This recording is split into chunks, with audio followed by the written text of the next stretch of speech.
Bonjour et bienvenue. Merci de m'accompagner dans la découverte des actualités du jour. Commençons sans tarder. Première actualité.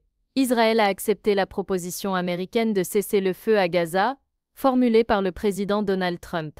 Cependant, le Hamas a exprimé son mécontentement, estimant que la proposition ne répondait pas à ses attentes. Cette situation a exacerbé les tensions dans la région, avec des appels internationaux croissants pour une action humanitaire urgente. Deuxième actu.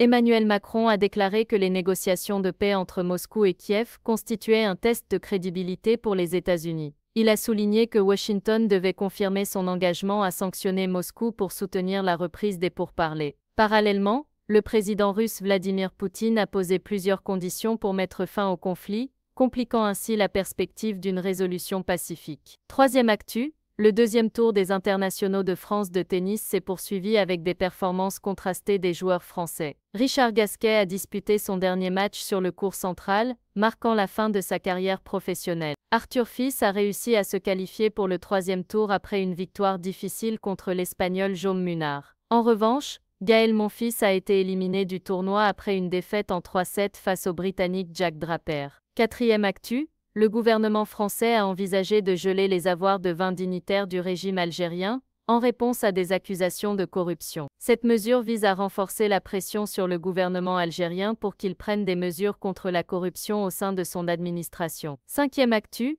Le gouvernement français a modifié la procédure de régularisation des médecins à diplôme étranger. Cette réforme vise à faciliter l'intégration de ces professionnels dans le système de santé français, répondant ainsi aux besoins croissants en personnel médical dans certaines régions. C'est tout pour aujourd'hui. N'hésitez pas à vous abonner afin de suivre l'actu ensemble. Prenez soin de vous et à bientôt.